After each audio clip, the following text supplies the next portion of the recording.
Bom dia, boa tarde, boa noite. Estamos de volta com mais um episódio do Viver Família Pocket. Eu sou a Thalita Guimarães, esse é o... Jessé Guimarães. Isso. E hoje a gente vai ter uma conversa muito interessante sobre os últimos acontecimentos aí dessa semana. Mas antes, não esquece de se inscrever no nosso canal, de seguir a gente no Instagram, @Ministério Viver Família, e também no TikTok, @viver.família. E deixa aqui o seu comentário depois desse vídeo. A gente quer realmente ter uma conversa que vai fazer a luz de Cristo brilhar, né? Acima de tudo. E para introduzir essa conversa, a gente queria comentar sobre os acontecimentos dessa semana em relação, principalmente ontem, né? Hoje é dia 11 de setembro, então ontem, dia 10 de setembro, um evangelista, ativista, cristão chamado Charlie Kirk foi baleado e morto em uma universidade em Utah, nos Estados Unidos. Esse homem, ele promovia esses eventos em universidades para conversar com pessoas especificamente que discordavam dele sobre princípios e valores cristãos, mas também sobre vários aspectos da sociedade. E ele promovia esses eventos porque ele queria promover esse diálogo entre pessoas que discordavam, pessoas que pensavam diferentes, e que tanto essas pessoas pudessem ser ouvidas, mas ele também ser ouvido nos seus pontos de vista, e ele fazia isso no país todo. E ontem, em um desses eventos, ele foi baleado e eventualmente morto. Ele tinha 31 anos de idade, casado, pai de 2 menininhas, e foi algo muito triste, muito impactante, não só para os cristãos, né, para as pessoas que acompanhavam o conteúdo dele. Ele tinha um dos podcasts mais ouvidos e famosos dos Estados Unidos, mas também para todos aqueles que se surpreenderam, né, com esse ato de violência. Então, a minha pergunta, pai, para a gente conversar é: o que está acontecendo no mundo onde, se você discorda de mim, eu me sinto no direito, né, no caso, essa pessoa se sentiu no direito de tirar uma vida? Em primeiro lugar, nossos sentimentos à esposa, aos filhos e a todos os irmãos em Cristo, que com uma situação dessa, né, não tem como o coração não ficar triste, mesmo sabendo que a eternidade é o galardão daqueles que professam a fé no Senhor Jesus Cristo. Mas a morte em si, ela já é trágica, e ainda mais uma morte planejada e intencional, como foi feito ontem. Mas essa pergunta, ela é muito interessante, porque não é só a questão da violência. A violência hoje no mundo globalizado acontece de diversas maneiras. Dessa forma brutal, mas também existe a violência silenciosa, a violência da camuflagem, né? Mas por quê? Por que o mundo está vivendo tudo isso? Né? Guerras, catástrofes, política, economia, tudo hoje é motivo de gerar intranquilidade para o ser humano. Principalmente aquele ser humano que não tem a garantia do que é eterno. E eu entendo que hoje tratar desse assunto é muito importante, principalmente tratar de tudo isso que está acontecendo dos nossos dias à luz da palavra de Deus. E aqui eu quero já deixar dito que até a Bíblia se torna um divisor, porque tem aqueles que entendem a Bíblia como a palavra de Deus e a recebem e a aceitam e se esforçam por praticar num ato de fé e obediência a este Deus. Tem aqueles que consideram apenas mais um livro, que relata algumas coisas, especialmente a história de um povo, que no caso é o judeu, que também é um outro elemento de violência hoje em dia, né? O semitismo. Mas de qualquer forma, independentemente do que você crê ou deixa de crer, é incrível o que nós encontramos nesse livro, que eu recebo pela fé e creio que é a palavra de Deus. Mas aquele que não recebe dessa mesma forma, não pode negar que este livro, que é o livro mais lido em todo o mundo, em todos os tempos, ele traz coisas, eventos que já aconteceram, que estão acontecendo, e que se já aconteceram, estão acontecendo, provavelmente outros irão acontecer. E então, por mais que seja apenas um livro histórico, uma narrativa histórica, é impressionante a precisão, né, real e veraz do que esse livro traz, né? Então, quando eu penso nesse mundo, do jeito que ele está se desenvolvendo, eu tenho que pensar também num mundo mais particular, mais pessoal. Então, essa pergunta, o que está acontecendo no mundo, começa no o que está acontecendo no ser humano. O que está acontecendo no Jessé, dia após dia, né? Mas vamos começar por essa pergunta, né? O que está acontecendo no mundo? Há 2000 anos atrás, o profeta, o grande homem, eu creio, o Filho de Deus, Jesus Cristo, ele fez um sermão que está registrado no Evangelho de Mateus, intitulado de O Sermão Profético.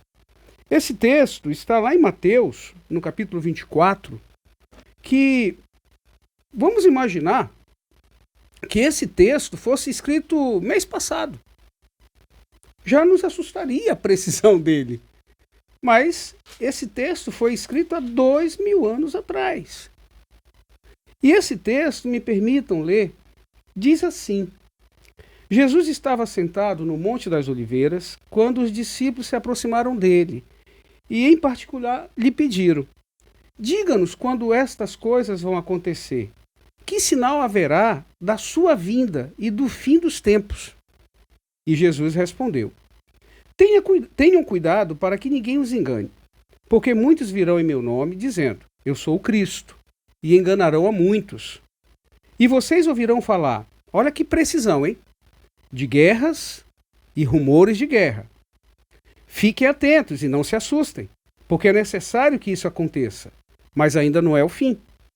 Porque nação se levantará contra nação, e reino contra reino. Haverá fomes, terremotos em vários lugares. Porém, todas essas coisas são o princípio das dores. Vocês, no caso, os que seguem a Cristo, serão entregues para serem maltratados e eles os matarão. Vocês serão odiados por todas as nações por causa do meu nome. Nesse tempo, muitos hão de se escandalizar, trair e odiar uns aos outros. Muitos falsos profetas se levantarão e enganarão a muitos. E agora, olha que interessante. E por se multiplicar a maldade, o amor se esfriará de quase todos. Mas aí vem uma palavra de ânimo do Senhor Jesus Cristo. Aquele, porém, que ficar firme até o fim, esse será salvo. Então, o que está acontecendo no mundo? Há 2000 anos já foi anunciado. E a história da humanidade é repleta disso aqui. E a cada dia que passa, o mal se intensifica e o amor se esfria, né? Então, o mundo, a sua dinâmica, ele já estava descrito pelo Senhor Jesus Cristo. E está aqui. E é o que está acontecendo, e não podemos negar. Não precisa apelarmos para a questão da fé, da espiritualidade. Basta termos uma inteligência mínima, uma razão, uma interpretação, uma percepção, que nós vamos ver no nosso dia a dia isso acontecendo, dentro das casas. Por quê? Porque há hoje uma violência doméstica que só cresce contra a mulher, contra a criança, hoje contra os homens. Há uma violência na sociedade, no bairro, nas cidades, em todos os lugares. Há uma violência globalizada, nação contra nação, guerras, rumores de guerras, catástrofes. Então está tudo aqui. Não é uma questão de crer ou não crer, é uma questão de simplesmente observar o que está acontecendo. Mas, como eu disse, Thalita, Tatá, antes de olharmos para o globo, antes de olharmos para o coletivo, nós temos que olhar para o pessoal. Ainda há pouco nós falamos sobre o efeito manada, né? Uhum. Aquele movimento que as pessoas vão seguindo a coletividade, né? Uhum. E olhar só para o coletivo é muito cômodo, porque eu justifico os meus atos pessoais nos atos coletivos. Mas o coletivo, o que ele é? Ele é um conjunto de pessoas, de indivíduos, que fazem suas escolhas. E aí, olha que coisa fantástica, que está na Bíblia também. Esse livro, histórico para muitos, mas para mim e para você e para todos aqueles que professam a fé cristã, é a palavra de Deus.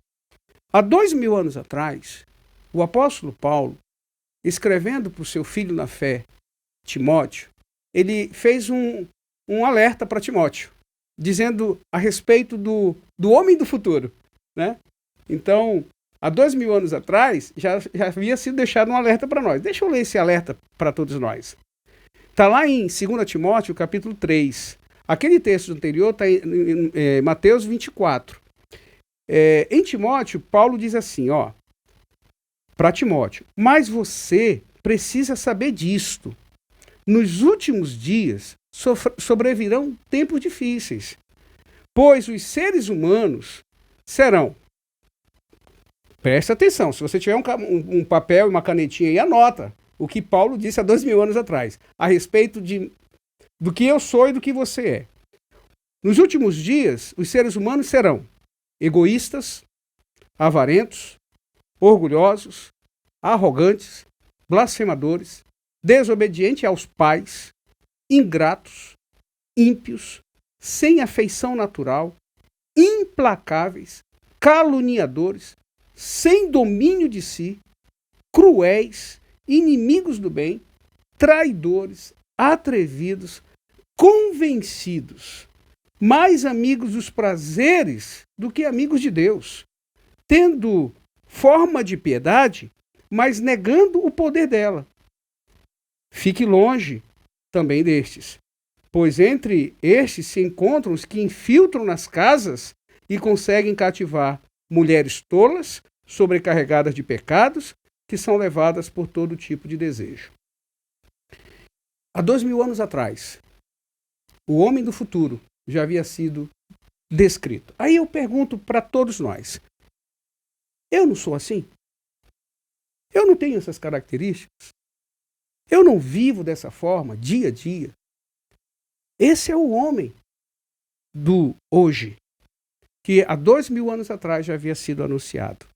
Então esse coletivo que nós estamos vivendo aí, num caos de desordem, de desconfiança, de insegurança, ele nasce nesse homem, nessa mulher, nesse jovem, neste idoso, nessa criança, que carrega no seu interior essas marcas da humanidade caída, distante de Deus, né? Mas tem um outro texto fantástico também, que eu uso muito, né? que tem muito a ver com essas questões que nos assombram, que nos assustam, que nos entristecem. Tiago, no capítulo 4, ele faz uma pergunta. Ele pergunta assim: de onde procedem as guerras, as brigas que há entre vocês? Olha que resposta tremenda. De onde? Senão dos prazeres que estão em conflito dentro de vocês. Então, esse homem, essa mulher, que formam esse coletivo a partir do casamento, a partir da família, né? Ele leva consigo uma guerra interna, diariamente. Por quê? Porque somos carregados de prazeres, né? Então, a palavra de Deus, que é viva, e eu creio dessa forma, ela é um espelho pleno. Não temos como negar, né, de que tudo isso que nós estamos vivendo, que nos estarrece, que nos entristece, já estava totalmente anunciado. E aí, é só o princípio das dores, como o Senhor Jesus falou. Diante disso, a pergunta que não pode calar: o que podemos fazer? Né? O que podemos fazer para termos dias melhores, uma vida mais de paz? Como você disse, né? Hoje nós vivemos os extremos. Em 1991, quando eu estava no seminário de teologia, eu ouvi numa determinada aula Naquela época, o conflito era pastor tradicional e pastor renovado, né? E o meu professor, ele dizia assim, você vai ter que decidir qual é o tipo de pastor que você quer ser. Porque o pastor tradicional, ele vai ter sempre alguém tradicional que o apoia. O pastor renovado vai ter sempre alguém renovado que o apoia. Se você quiser ser um pastor equilibrado, você corre o risco de ficar sozinho. E é interessante, porque eu entendo que a Bíblia, ela me desafia, ela me chama para uma vida de equilíbrio. Mas só que é um equilíbrio radical. Como? Porque, olha, como é que eu amo um pecador, mas eu não posso amar o pecado que esse pecador comete? Só Deus faz isso. Uhum. Nós não temos essa capacidade. Verdade. Nós não temos essa competência. Mas é uma orientação. É a busca desse equilíbrio, né? Que, humanamente falando, nós não damos conta. Nós precisamos da capacitação do Espírito Santo de Deus. Nós precisamos olhar para o exemplo de Jesus Cristo, que é o que nos molda, que é o que nos motiva. Mas, olha, me permita fazer uma aplicação, né? Uhum. Jesus viveu uma vida equilibrada em todos os aspectos. Ele tinha fome, ele tinha sono, ele chorava. Uma certa vez ele pegou um chicote para colocar ordem na bagunça, né? Ele viveu todas as emoções que qualquer ser humano vive, mas equilibradamente. Ele viveu todas as necessidades que todos os seres humanos vivem, mas equilibradamente. E a vida de Jesus era tão equilibrada que incomodava, a ponto das pessoas quererem encontrar uma brecha na conduta dele para o acusar, e não conseguiam. Eu não sei se você acredita em Jesus como eu acredito, mas nós também não podemos negar a pessoa de Jesus, assim como não podemos negar o efeito desse livro. Porque Jesus existiu. Tanto é que a história é demarcada de antes de Cristo e depois de Cristo. Agora, é claro, alguns o veem como um profeta, um bom homem. Eu o vejo como um profeta, como um bom homem, mas, acima de tudo, como filho de Deus, que encarnou, tabernaculou conosco. Por isso que ele é o Emanuel, o Deus conosco.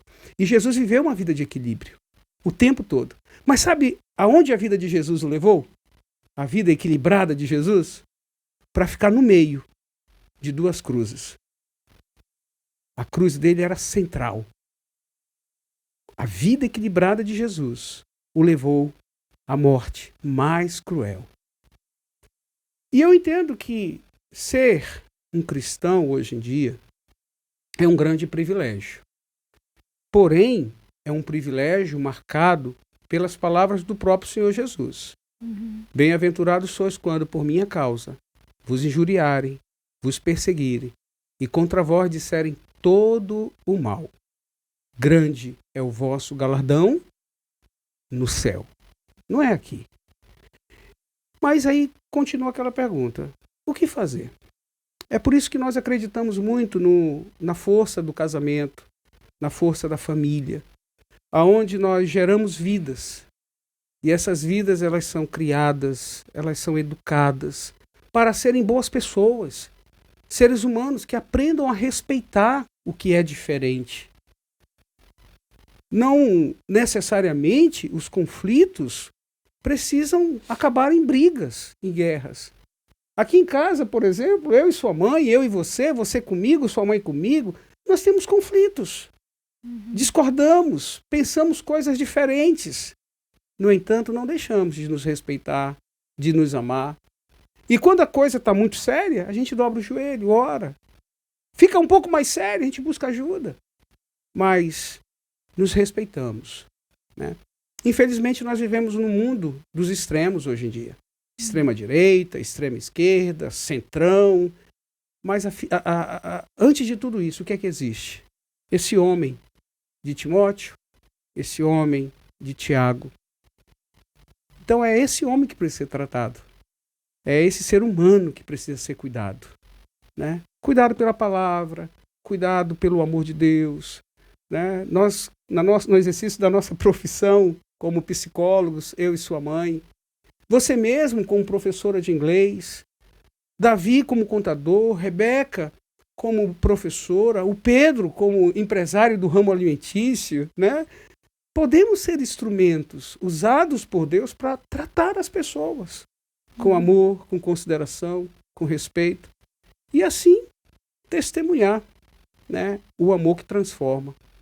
Esse mundo realmente está difícil e tende a ficar pior. Mas há uma esperança para a minha vida, para a sua vida, conhecer Jesus e se render a Ele. Essa é a única forma da gente ter uma esperança para os casamentos, para as famílias, quem sabe, para uma sociedade menos conflitiva, guerreira, que desrespeita a vida. Essa vida que foi conquistada por um alto preço. Lá na cruz. É isso. É muito triste, mas é uma reflexão muito importante, né? Eu creio que a vida desse homem, né, não foi em vão, tem feito muitas pessoas refletirem, inclusive eu tenho visto pessoas de ambos os lados, né, se pronunciando como algo que um ato de violência realmente completamente desnecessário. E eu creio que muitas vidas serão impactadas e ouvirão o nome de Cristo, vão acessar o conteúdo desse homem de uma forma diferente agora. E fica o desafio para a gente agora viver, assim como esse nosso irmão que foi promovido para a glória, né, que realizou a sua missão, que caminhou fiel até o fim, para a gente também. Não ter medo de ser rejeitado, não ter medo de ser contrariado e até mesmo perder a nossa vida em favor de ganhá-la, né, para o Senhor. Não existe motivo melhor para se viver e nada melhor para se fazer nessa terra do que viver para Deus e com Deus. E Jesus disse, né, se a semente ao cair no chão, ela não morrer, ela não dará fruto. É isso. Então a gente queria trazer essa reflexão e de fato desafiar você a pensar sobre tudo esse acontecimento em específico. A gente, né, pensou, mas existem muitas outras situações que acontecem no mundo todos os dias que nos fazem, às vezes, talvez duvidar de que Deus está presente ou querer ter o controle e acabar tendo uma reação violenta ou agressiva ou irada sobre algo que a gente não concorda. Então né, meditar na palavra diariamente e lembrar que o equilíbrio ele é muito bom e viver para Cristo, viver é Cristo e morrer é lucro. Amém. Né?